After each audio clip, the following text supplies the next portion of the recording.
ఇవాళ వచ్చి మాది తోటకూర పప్పు అండి.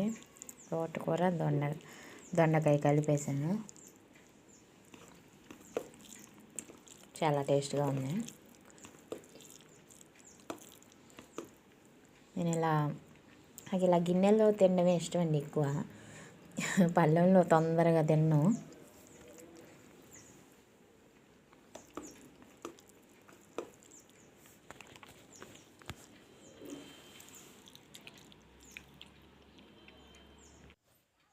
ఇంక ఇప్పుడు వచ్చేసి 2 గిన్నెలు ఉన్నాయండి. ఇక్కడ గిన్నెలు తోమేస్తే ఇంకా తిన్నవి కూడా కడిగినట్టు ఉంటుందని ఇంకా 2 కడిగి లోపల పెట్టేస్తున్నా. ఇదనమాట. ఈరోజు కొంచెం గడ్డి ఉందండి పెరట్లో, అక్కడక్కడ గడ్డి ఉంది. ఆ గడ్డి కూడా పీకాలి ఇప్పుడు. ఇక్కడైతే నిమ్మ చెట్టు వచ్చేసి చిగురు పెట్టిందండి. మొన్న అయితే ఇటు కొమ్మ మరీ ఇంటి ముందుకు వస్తుంది అంటే కంట్లో తగులుతుంది అనమాట నడిచేటప్పుడు. అందుకని ఇటు కొమ్మ కొట్టేసామన్నమాట. మళ్ళీ చిగురులు చూడండి అట్లా వచ్చాయి. ఇది వచ్చేసి నారదబ్బ చెట్టు నిమ్మ చెట్టు 2 ఒకే చోట వేసామన్నమాట. పెద్ద మొదలు ఉందేమో నారదబ్బ చెట్టు, చిన్న మొదలు ఉందేమో నిమ్మ చెట్టు. బయట అయితే ఇంక ముగ్గేసా. అది వచ్చేసి గోరంటాకు చెట్టు. ఇక్కడ చూడండి కాకరకాయలు 2 పడ్డాయి కాకర చెట్టుకి. పైన ఒకటి కింద ఒకటి. ఇంకెక్కడ అక్కడక్కడ గడ్డి ఉంది పీకుదామని ఇటు వచ్చానమాట.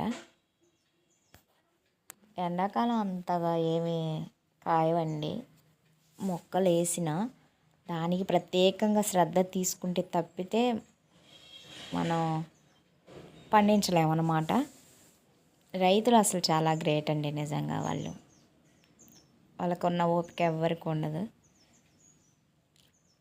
అక్కడక్కడ మొక్కలు ఉన్నాయి, అవి పీకేద్దామని ఇవన్నీ పీకేస్తున్నా.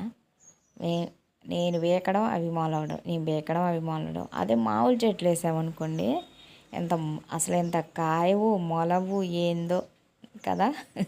అదే పిచ్చి మొక్కలు చూడండి ఎలా మొలుస్తున్నాయో. తాపు పీకుతూనే ఉంటాం కానీ వస్తూనే ఉంటాయి అన్నమాట. అన్నీ ఒక చోట వేద్దాము పీకి అన్నట్లు పీకుతున్నాను. గట్టిగా ఉన్నాయండి, అంతగా ఈజీగా అయితే రావట్లేదు. గట్టిగానే ఉన్నాయి, గట్టిగా లాగాల్సి వస్తుంది గడ్డిని. మీకు కూడా పెరడు ఉంటే ఆ పెరట్లో ఇలానే గడ్డి పెడితే తప్పకుండా కామెంట్ బాక్స్లో కామెంట్ చేయండి ఫ్రెండ్స్. ఇంకేందంటే మనకు పీకితే ఏంటంటే కొంచెం శుభ్రంగా ఉంటుంది. ఏదన్నా పాములు తేళ్ళు వచ్చినా కనపడుద్ది అన్నట్లు మేము ఎప్పుడు ఎన్నిసార్లు వచ్చినా గడ్డి పీకుతూనే ఉంటామండి. ఇదిగోండి ఇలా అయితే కొంచెం నీట్గా కనిపిస్తుందని.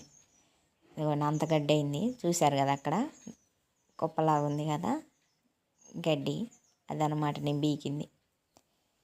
ఇదండి ఈరోజు నా వీడియో మీకు నచ్చితే తప్పకుండా లైక్ చేయండి ఫ్రెండ్స్. అదేవిధంగా కొత్త వాళ్ళైతే సబ్స్క్రైబ్ చేసుకోండి.